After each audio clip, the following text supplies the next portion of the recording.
This podcast is sponsored by nobody. Hey everyone, this is Belinda Balaski, Terry of The Howling, and Mrs. Harris in Gremlins. And you are listening to Tommy Throwback Kovac on Splat from the Past. Just your average all-American boy. Hey dudes, welcome to Splat from the Past, the only 80s themed horror sci-fi show where things can get totally radical. Now today I will be bringing back my good friend Belinda Balaski. We're going to be talking about one of her first movies, Till Death. It may have been her first movie or second, I don't know. It was shot in like 74 and it came out in 78, which would technically make it a 45th anniversary, but it was shot early on in her career. It's a very weird kind of soap opera-like horror drama, supernatural, and I saw it on YouTube, and I want to talk to her about it. I have so many questions. Also, I want to ask her about this after-school special she did on ABC called The Runaways, where she played the lead, and she was so good in it. Also, too, I never realized it before, but we didn't really go in depth with Bobby Joe and the Outlaws before, and I want to ask her a little bit about that as well. And it's going to be a great conversation. I love Belinda. This is her fourth time coming on. She was one of my earliest guests, and it's always great to have her. Also, happy belated birthday, Keith Richards. I forgot to bring that up yesterday. Instead, I just brought up Spielberg, but also happy belated birthday, Keith Richards. The Rolling Stones are going to tour next summer. This may be the last one, so get your tickets. So yeah, here is my new interview with Belinda Balaski. So, what's up? So recently, I was on YouTube and I stumbled upon one of your first movies, Till Death. Oh, gosh. You must have stumbled because it's so dark you can't see it. Yeah. It was a pretty grainy transfer, I have to say. What was that standard audition for you? Do you remember? It was a standard audition with Walter Stalker, yes. It was 150 years ago, and then of course, you get like one or two pages, you have no idea what the thing is about, and then they're like, you got the job, and you're like, I got the job, and then you read it, and you go, oh my God. Yeah. So there you are. And they put that lovely wig on me. Oh, that was a wig? I didn't know if those were really your bangs or not. Oh, really? Every time Keith put his arm around me, he would pull the wig down so my bangs would slide up. Yeah. and then I'd adjust it and slide them back down for the next shot. So you didn't notice my bangs going up, down, up, down, up, down? No, I didn't. Well, it's something to watch for, I'll tell you. Yeah. It was great fun because the truth of it is, the crew that I met on that shoot ended up doing Cannonball, Bobby Joe and the Outlaw, and one other, and Piranha. We were all on the same crew.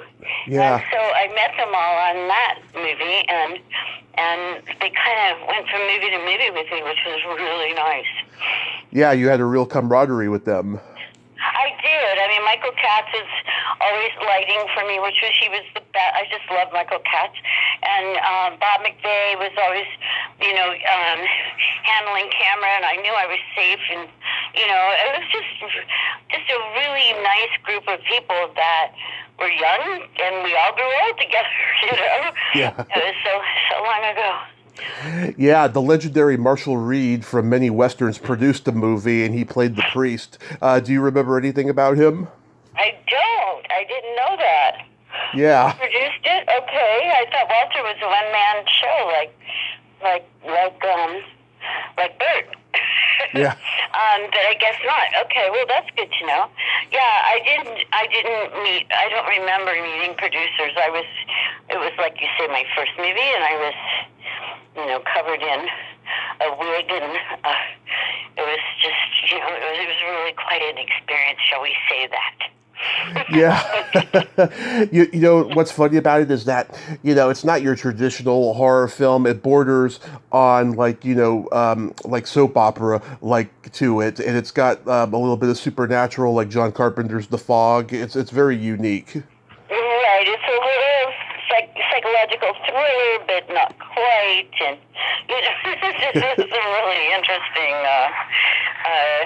It's an interesting story that fell short of itself, I guess, and yet, it was fun to work on. I mean, I have to admit, it's always fun when you're working. So, Yeah, you had good chemistry with Keith Atkinson. Did you two get along, become friends? Well, at the time, we did. I mean, he was very Mormon, and his wife was very Mormon. And so there was a lot of, you can't do this and you can't do that. But, no smoking, no this. At the time, I was a smoker, so, it was like, there were a lot of restrictions. And like I said, every time he put his arm around me, he'd pull my wig down, and my wings would go flying up in the air, no matter, so it was kind of comical, to be honest, and yet we did have a good time. When they were fogging us in the car, they just sprayed that stuff right in the car. Yeah, I know it looked kind of cheesy. Oh God! It was like, are you kidding? What is this, bug spray? Because the budget was so low, you guys had to do what you could to make it look like a real accident. I swear it was bug spray. I don't know for sure, but Anyway, yeah, it was. There were some cheap thrills in that. That's for sure. Yeah. Did you ever fall asleep laying in that coffin? No, actually, and the camera, the guy that was handling the camera, his name is Bob McVeigh, and he was this big, gorgeous hunk of a man, and he would come carry me out of the casket and lift me up to put me in the casket because I had all this stuff on, wigs and dresses and things, and he was so gentlemanly. I just thought he was the best thing since sliced bread. He was like my personal, carrier man. It's funny because I did with Bob Urich years later. This TV show. Vegas. What is it? Vegas. What? Vegas, right? Oh, Vegas, yeah. And in it, no, I don't think that was it. I don't think that was it. But in it, in the one with Bob Urich, he had to carry me around set for like 3 weeks, that poor guy. I mean, I felt so bad for him. I kept saying, I'm so sorry. And he says, you're light as a feather, so I guess it was all right. Yeah. Were you and him both comfortable during the lovemaking scene in this movie?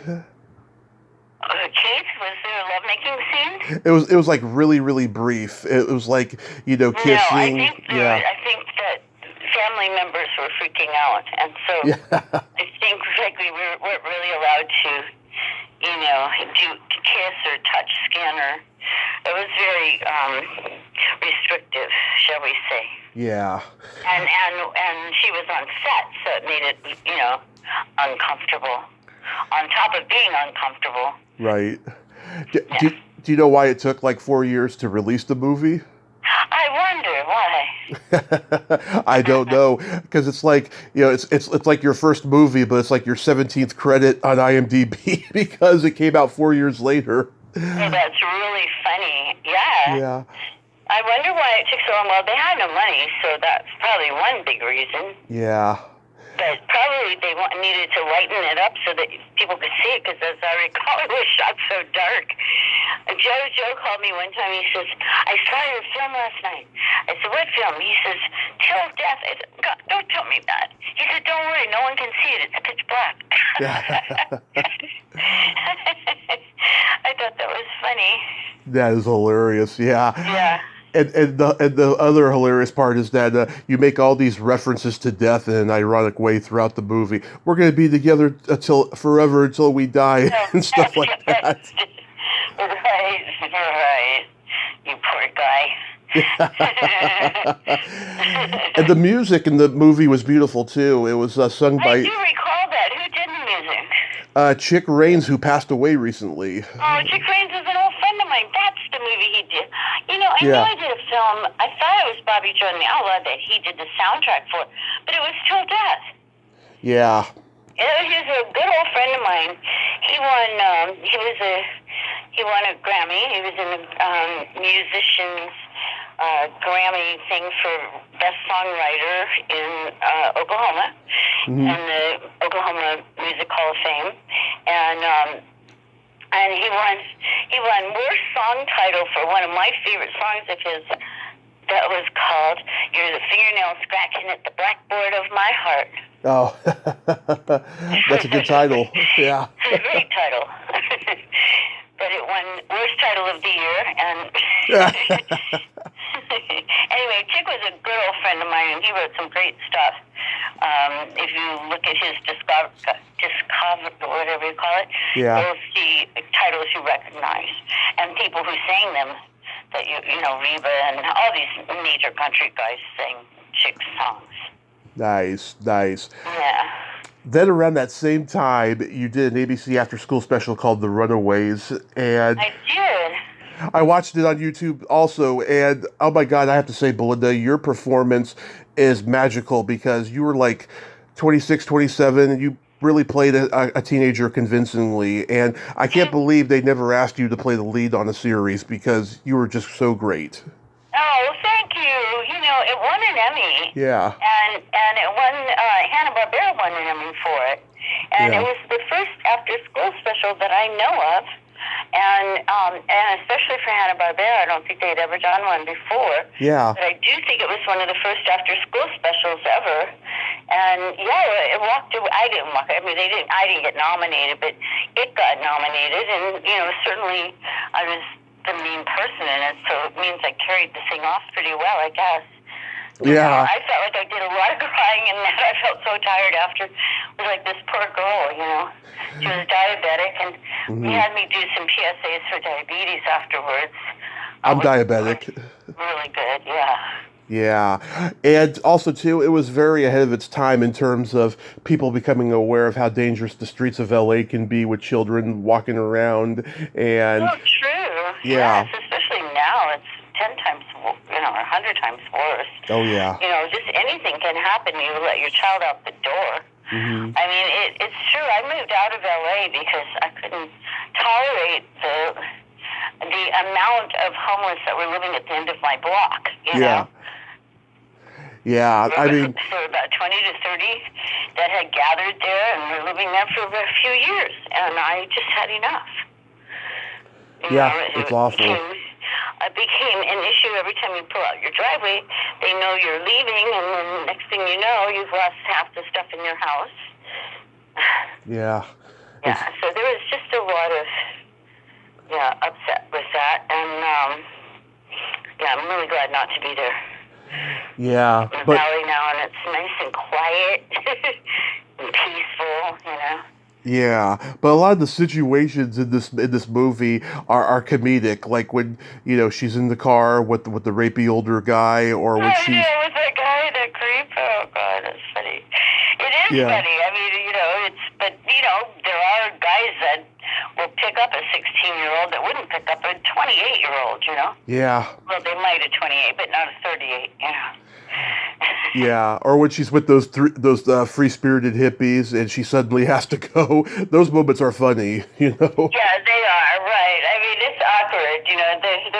The whole thing was a little awkward and a little, coming from Northern California where I came down from, it just seemed really naively written, do you know? Yeah. Yeah. And they say never work with children, but you worked with Moosey Yeah, Dreyer and right. Claudio Martinez, and you had good chemistry with them. Oh, my God, I love that boy. I wish I knew where he was now. Does he still work? Moosey's on Facebook. I'm trying to get him to come on the podcast. I don't know what he does now. What is his name? Moosey Dreyer plays your brother, and Claudio Martinez is the Latin boy. Claudio. Yeah. Claudio plays the boy, and he is wonderful. Yeah. No, the boy that played my brother was really good, too. I had to be so mean to him, and I felt so bad. But the boy that I did all those scenes with, Claudio, right? Yes, Claudio Martinez. He was so wonderful. I mean, he really was. He was easy to work with, fun to hang out with. You know, he was a joy for me. Yeah, I don't know what he does now. I'm sure he's still acting. I don't know. I But, hope so. Yeah, he was a good little actor, you know. yeah, He really was, he sure was. you know, it's really nice when you feel like you can trust the person you're working with. You know, like they're gonna be able to carry their weight in their part, and you know, so you can kind of fly a little bit. You know, and we had that ability with each other. You know. Yeah. And Hanna-Barbera, did you have much to do with them? I didn't. No, I was, you know, like I say, my first, and I was so young and naive. I was just so thrilled to be working. However, I did know Johnny Floria, the director. Mm-hmm. Johnny, for some reason, I was in an acting workshop with Lou Dressler. Do you know who she is? Truck stop woman. What's her name again? Lou Dressler, Lieux. That sounds familiar. Yeah, she did Truck Stop Woman for Mark Lester. And, wait, who were we? We weren't talking about her. Runaways. But she had a workshop that I was in, and Johnny Floria was a friend of one of the older ladies at the workshop, and he came to see her performance.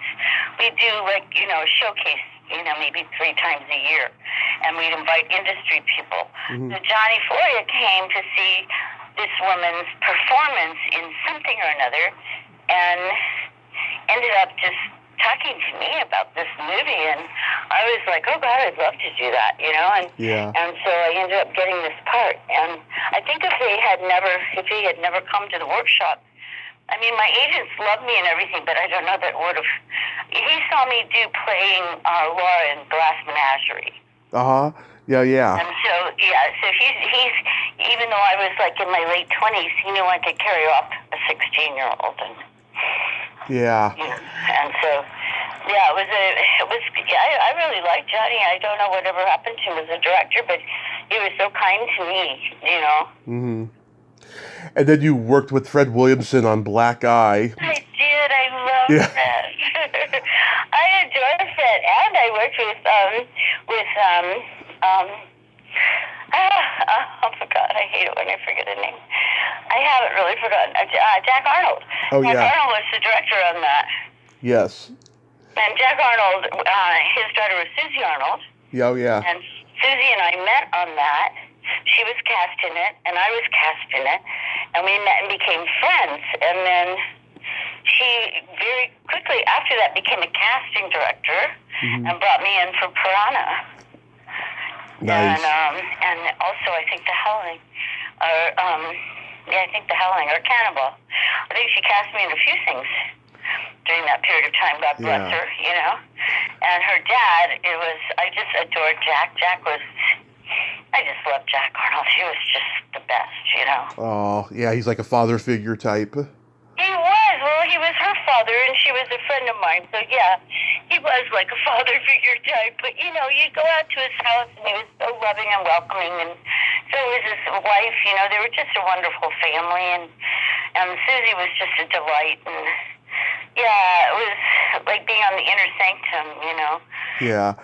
I met Fred at the first Monsterpalooza I went to in 2016, before I met you at the second one. And, oh my God, he is such a force of nature. He is so funny. Awesome. He's so funny. I met him at a convention, I don't know, 10 years ago or something. Yeah. And we laughed remembering all these moments, you know, on that show. I mean, he and I never worked together in the thing, but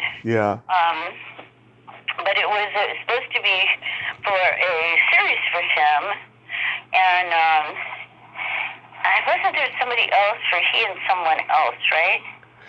Yeah. Who was the other actor? But it felt, I don't know what happened to it, but he would have been such a great lead in the series. I would love to have seen it, you know? Yeah. And he's such a nice man and really easy and fun to be with, you know? Yeah, he had an 8x10 of him in MASH, and he told me to name every actor in the picture, and I did. And then he said, "That is very impressive." And I said, "Yeah, does that mean you're going to give it to me for free?" And he's like, "No." What was I going to say? say? Oh, yeah. Actually, when I did, well, here's a little interesting tidbit. When I got cast in Black Eye, I realized that I was going to have that moment of, being touched by an evangelist or whatever and going into that delirium state, Yeah. And I had remembered seeing Marjo, the movie, Marjo, and so I rented it. And I watched the scenes where Marjo would touch someone and they'd fall to the ground and have this moment of reverie or whatever. And that's what I based my whole performance on. And then sure enough, here I end up in 2 movies with Marjo. Wow, small world. Yeah, it's really funny, but did you ever see his movie, Marjo? No, I didn't see Marjo. Oh, you really missed something there. I'll see it. It's probably still out there. You must see it. You must.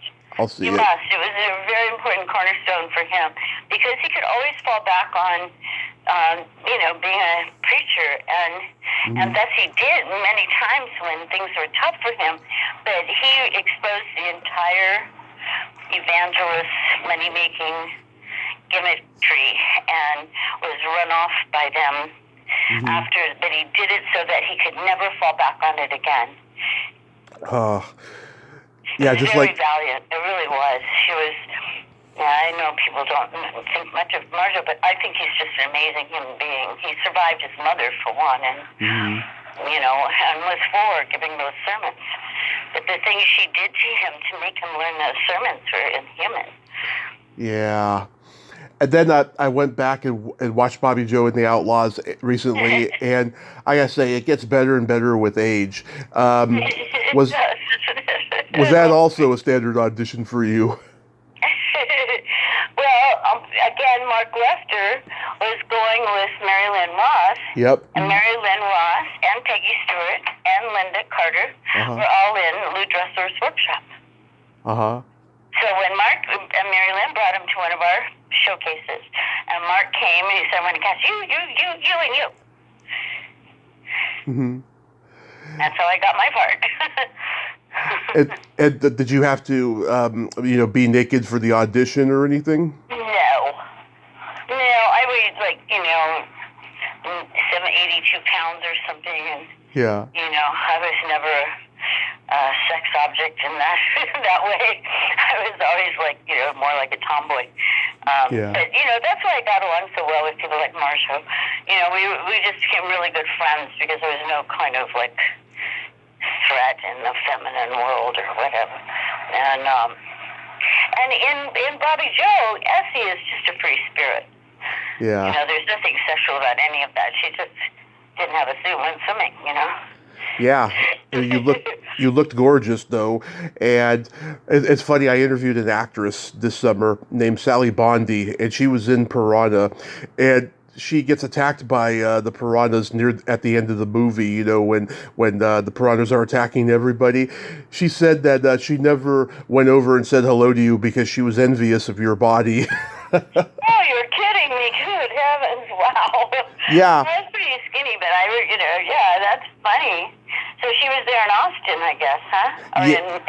Or yeah, she was local casting. We were in, Yeah, she was local casting, and the funny thing is, when she got attacked by the piranha, her bra fell off, and Joe Dante kept it in, and she was so upset about that. But then she said she watched it again recently, and she was like, "Man, I had a nice set in those days." See? Yeah. You never remembered that. Yeah. It's like, in Piranha, when Heather crashes, Yeah. Well, she wasn't going to do that. So, so Joe had to audition while on set, someone to come in and do that. Yeah. And I remember he was like, "Oh, God, I can audition a bunch of women and, cast this thing." And I'm like, "What?" And he did. He cast somebody in that little part. And they did their flashing thing. And What was Linda Carter like to work with? Linda's a sweetheart. Linda and I became good friends. I was supposed to be her best friend, so I asked Mark, can I go meet her? because I'm such a serious actress, you know. Yeah. And so I wanted to meet her so I could create my character, figure out who I was going to be. And of course, when I met her, you know, I came to about chest level on her, and I went, holy God, Yeah. what am I going to do here? It's Wonder Woman. Mark after, when I got home, we didn't have cell phones then, right? Yeah. I called him when I got home, and I said, look, Mark, would it be all right with you? I just met Linda. You know how best friends never look alike. They're always the opposites, you know? Yeah. So can I just go totally character? I'd like to dye my hair red. I'd like to have these bubble glasses made, and I want to gain about 30 pounds. He said, you can do the glasses, you can do the hair, but don't you gain an ounce. I said, okay. So that's what happened, yeah. Yeah. And of course, I mean, she's really beautiful and hard to, you know, I don't want to compete with her at all, you know, because I can't even get in the same frame if I tried. Yeah. But she was, you know, I think her first big picture, and she was very nervous, and she and Marjo had a lot of friction, and it was difficult for both of them to relax with each other. So I was like the third wheel that both of them, you kind of trusted and fell back on. You know, they'd direct all conversations to me. You know, and it was pretty funny. It really was, you know. But then, you know, towards the end of the movie, I think they gelled pretty well. And the beginning was sticky, but it got really good at the end. Did you hate wearing that little? On location. And when you're on location, you do tend to gel. Did you hate wearing that outfit? You know, at the sock hop. The which outfit? When you're serving food at the sock hop, you know. Oh no, I love that. Are you kidding? You know, I still have my FC name tag. Oh, nice. Oh no, I mean, I just love that. I love that little name tag. You know, to me, it was my first real movie. I mean, Till Death was something I did, you know, that nobody knows about. Yeah. But Bobby Joe actually kind of came out, you know, and it was a real, you know, some people saw it, not everybody, but some people saw it, and, you know, it was a legitimate film, you know? Right. On a low budget. And it was, you should see my script. Oh my God. I mean, this is the kind of actor I was. Yeah. I don't know if you've ever seen a script that Eugene O'Neill wrote. Not that I recall. Like itty bitty, teeny tiny across the entire page. Like it looked like typewriting with no space whatsoever. Oh. That's what my notes look like on my character. Mm-hmm. And I went from that on every single page, my character breakdown, what I was thinking, what I was feeling, what I was, you know, what my history, blah, blah, blah, all that actor stuff. Yeah. If you look at the Howling many years later, I think I have one word circled, another one underlined, and a checkpoint somewhere else. Yeah. I mean, that's the difference in my script breakdown, you know. Yeah. Over the years, yeah. The part when you get shot is my least favorite part of the movie because I just love that character. You're so good at playing that character. Oh, thank you. And I was so worried. I was so worried because they had only one pair of overalls, and they had 5 cameras on me, and if I didn't do it right, there was no repeat. And I'd never been squibbed. So I was like, oh, God! You know, I was so nervous about it, but it worked out pretty well. I mean, it was a good scene, and I did get sort of shot, and, yeah, it was nice. It was, you know, it was fun to do. You know, stuff like that's fun to do. But it could have gone any way. I mean, those scripts are dangerous, and, you know. Yeah. Yeah. And that whole good old boy, you know, car movie craze was starting to get huge by that point. It's true, right? It's true, and there were a lot of accidents too. Oh yeah. on set accidents, you know. But you know, it was during a time when the movie business was still the movie business, you know. Right. I mean, I don't know what you call it now. I had an assistant to my BB's Kids acting school, and she said we were driving. She was driving, and we were going somewhere one day, and she pulled up to a stoplight, and she picked up her phone and she went blah, blah, blah, blah, blah, blah, And then the light changes, and she took up, and I said, wait a minute, what was that? What did you just do?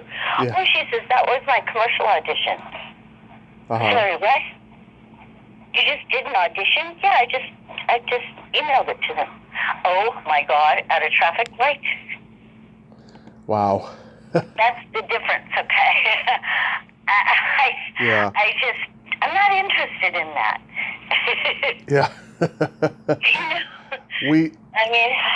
I don't know. Fortunate to have been in the business before it sort of, became. Oh yeah. Around. Yeah, it's really different now. Boy, is it. We recently lost Bert Gordon, who you worked with on Food of the Gods. What can you say about him?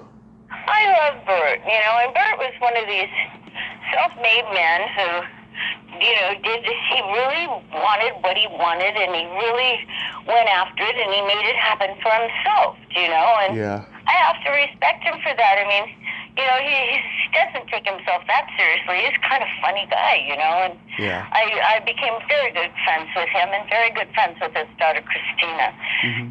So, it was really sad to lose Bert. Even though on set, Bert and I had multiple fights because he wanted me to, look, I scream all through this movie. I'm either giving birth, I'm running from rats, or the rats attacking us, okay? Yeah. And so I'm either like, I've got all this heavy breathing going doing all through the movie, right? You put just my soundtrack together, it could be on another film, And he wanted me to scream when the big white rat came. And I said, look, Bert, I've been screaming for like 3 weeks, okay? It won't be effective. How about if I open my mouth and nothing comes out? Yeah. No, I need you to scream. I said, I'm not going to scream. No, I need you to scream. Bert, I'm not going to scream. You should have told me this a long time ago. I would have saved it. But now it's too late. I've screamed through the whole movie, and I'm not going to scream here. And so, we roll tape, rolling, action. And I go, I open my mouth and nothing come out. God, I need you to scream. Bert, it's not going to happen. You can shoot it all day, but I'm not going to scream. He was so mad at me. But it's more effective in the film. To me it is, If I had screamed like every other shot, it would be just like empty promises or something. It's just like, enough of that. Yeah, I remember that was the movie you told me about the first time we talked, where you had the pregnant belly that you took everywhere. Oh God, I used to fly to Hawaii with that thing. Yeah. I would wear it on the planes before they have X-rays or whatever they have. I would wear it because they would priority seat me, would wheel me out to the airplane. I got in front of every line. It was like great. I wore that thing until they put in those. Well, I don't know, what do you call them, X-ray machines or whatever. I couldn't get by with it after that. No, I wore it a while. I still have it. The baby, I call her. Yeah. In my team, my acting school, I had several different teams wore them in various different scenes, So that baby's been in a lot of bellies. Do you remember guest starring on a short-lived series called The Fantastic Journey? I do, with Jared Martin. Yeah, he was a good friend of mine. That was fun? Yeah. Huh? That was a fun experience? Oh, it was great fun because it was Jared. Jared and I, his girlfriend was Carol Vogel, and Carol Vogel and I were best friends. So she played my mother in Dark at the Top of the Stairs at the Met Theater when Jim Gammon and Tim Scott came back from Macon County Line. They opened a theater, and we all did Bus Stop, and then we did Dark at the Top of the Stairs, and then we did Picnic with Nick Nolte. So it was a series of 3-inch plays, but we won all these awards because we were great actors in it. And we were a 47-seat theater. Yeah. And it was the first year they put the little theaters up against these, the Amundsen, the Mark Taper, etc. And we walked out with all the awards. It was pretty phenomenal. But yeah, when I did Fantastic Journey, I'd known Jared for quite some time. So it was really fun to be on a shoot with a friend. And I think also Sal Minio's in that, right? Oh, yes, absolutely. Yes, and so I had a scene with Sal, which, I felt like I was in East of Eden or something. I was like, do you know what I mean? I was like, oh my God, it's Sal Mineo standing in front of me. It was so exciting. Or actually, I have to correct you, no, he was not in this one. It was, No, he was in, he was in the one. This had Roddy McDowell and Christina Hart, who I was interviewed. Roddy McDowell and who? Christina Hart. Oh, okay, wow. Yeah. She was Frank Doubleday's wife. Ike Eisenman, who was on the show, he has a really fun podcast where him and this guy, Jonathan Rosen, they interview, people that, Ike worked with when he was a child actor, or just, people in general and stuff. It's called Pop Culture Retro. I watch it every week on YouTube. Oh, how fun, yeah. Wow. Now I'm trying to remember which one it was with Sal Mineo. With Sal Mineo, yeah. That director was, what's his name, Vogel. I remember shooting, it was another sort of outer space type thing, wasn't it? I think, when my husband dies and they were going to throw him into the pit and I'm freaking out and there's a whole scene or something with Sal Mineo or something. I don't know. Anyway, it was a long time ago, Was it Locust? It's great to be able to work with great people. It really is fun. I know people think of me as only having done horror films, but I did 35 years of television. Right. A lot of the movies of the week, and people don't remember them, except you remember them, but not too many people really identify with them. They remember the Howling or yeah. The funny thing is, I've talked with some people about this. There needs to be some kind of made-for-TV streaming network because so many of them are just going unremembered, and so many of them are gems. They're great. There are great ones. I mean, I did Proud Men with Charlton Heston and Peter Strauss. Yeah. It was absolutely wonderful and fun and very, very important. It was, Peter going AWOL during the Vietnam War, and his father being like this upstanding, or very red American who just couldn't understand his own son, and the war between them, and it was about important stuff. Right. You worked with Sal Mineo on SWAT. I did. Oh, that's what it was, on SWAT. Thank you. Yes, I was a cabbage picker or something. Yes, okay. On SWAT, that's right. And that had Robert Urich. Probably that's the one where he carried you, right? He was carrying me around. Oh, this poor man. Yeah. Yes, I was supposed to be, what's her name? The one that got kidnapped by the Irish, Patty Hearst. Oh, it was yeah. sort of a takeoff on that story. And my father was William, what's his name? He was so wonderful. Are you looking at credits for that? Let's see. William Wyndon is in there. William Wyndon played my father. Okay, I was like, oh my God, you're playing my dad. It was great. And I was supposed to have gotten kidnapped by them, and then Bob comes and rescues me, so he's got to carry me out of there and carry me all over the place. Poor guy had to carry me for weeks, it felt like, Yeah. And he was such a nice man. Yeah, and he's no longer with us too. We're losing people all the time. It's so sad. I know. I mean, losing Heather just completely was shocked the hell out of me, Yeah. And recently we lost David Crosby. You knew him, right? I knew him quite well, but David, David had challenged life multiple times. Wasn't that surprised. It was sad, though, because I absolutely love him more than I can express. Yeah. And to me, he was one of the greatest talents and underrated by sort of thinking of him as a group as opposed to his own talent. He was just brimming with talent and such a great writer, and oh my God, he was just amazing to me. And it's really sad to lose him. Did you go to the Troubadour and Leadbetters to see the Byrds play?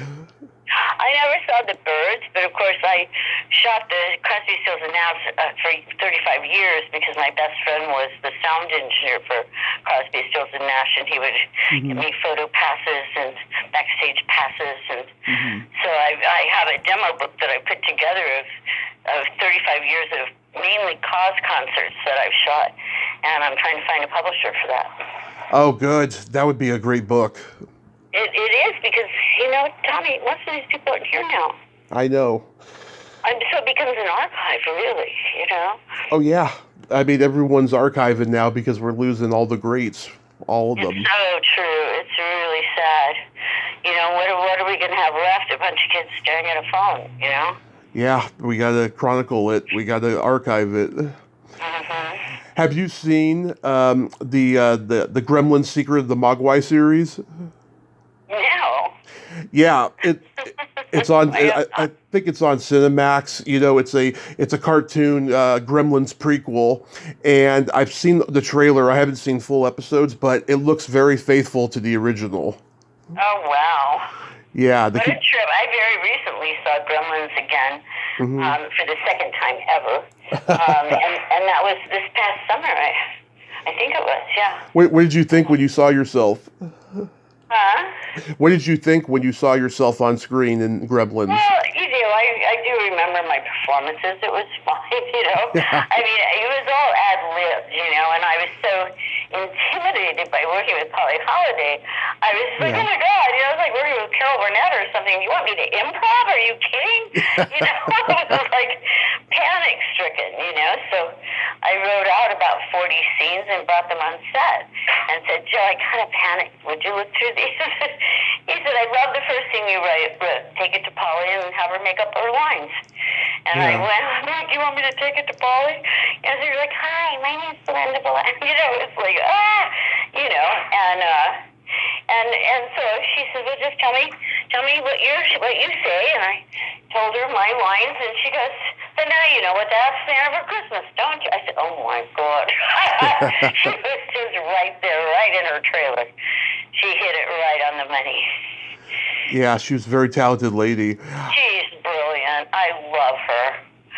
I really do. I wish she would do conventions. I was always hoping to see her again, Is she still alive? So, yeah. Yeah. I hope they ask you to do a voice cameo on that cartoon show. Maybe bring back Mrs. Harris. Maybe her and Mr. Harris could be on vacation in Japan. Well, listen, maybe with your suggestion, they might consider it. Oh, yeah. I mean, Zach does the voice of a henchman in an episode I was reading. Oh, God, you have to mention it. What's really funny is Joe was, he directed a lot of the Hawaii Five-O's. Oh, yeah. And so he calls me up and he says, so I'm inserting a scene of yours into Hawaii Five-O. And I'm like, really? And he says, yeah, they're going to make a deal with your agent. And I'm like, okay, wow. So it turns out I never went to an audition. I never left the house. They just peeled the scene off, put it in this movie, and I have made more money on that Hawaii Five-O than I have in my entire career. Really? Yes. I mean, it's just aired everywhere. Hawaii Five-O plays everywhere. What scene was it? And American residuals. I've made just quite a bit of money on this little clip where I never left my house. I'm like, thank you, Joe. It was because the guy in the Hawaii Five-O is a serial killer, and he's sitting there watching The Howling before he goes out to kill. Okay. And he's watching my scene. He turns the thing off and goes, and then does his thing. Yeah. Isn't that something? Yeah. Yeah. I saw you post on Facebook recently that you were awarded with a certificate. Is that for your art? Yeah. Started a career at 70 years old. Who would think, Yeah. I mean, I just am so surprised by it. Yeah. I'm getting quite a great feedback on my art, and it surprises me, and yet in a very good way. It's really. I've had a lot of just recognition, I guess, and And people asking me, please submit to ours. We want to put your artwork up. And I'm like, really? Yeah. And I'm like, oh my gosh. So, I've been since July, I've had a painting per month hanging digitally from Times Square. Mm-hmm. So that's 6 different paintings that they've chosen. And they're up for a month, at a time. Mm-hmm. They're probably about, I don't know, maybe 50 or something other people's pictures, and so they run in a loop, Yeah. So you could see it umpteen times a day. And then the next month they have a different theme, and you submit again. But I've been chosen every month since July, which is just awesome. Yes. And then a lot of galleries have seen that and have contacted me from there, asking me to submit to them, and so then I see it's a stepping stone thing. The business of art is quite different than the making of art. Yeah. So, do you draw and paint every day? Oh, I paint every day. Yeah. I love to paint. I mean, years ago I met Ivan Earl. I don't know if you know who he is. I've heard of him. He was an animator for Disney, but he also was this little tiny French guy. Ran my dad because my dad's a jockey and he was tiny. Yeah. And there was just this tiny little elf-like man that I actually met and had this wonderful conversation with. He told me that when he was 5, his father said to him that he had a choice. He could either write a story every day or he could paint a painting every day. Yeah. And it was up to him. And he chose to paint a painting every day. And when I heard that and I started painting and I was into my 60s or something, I said, well, I better paint 3 paintings a day to catch up. Yeah. And so I was painting 3 to 5 paintings a day at the beginning. Now I have no wall space left, and I'm trying to, calm down about it. But, hopefully I can get an art show together, and, hopefully I can get, some of this art out there. Hopefully, we'll see. Now that, the pandemic has wind down, I'm sure, you can get something going.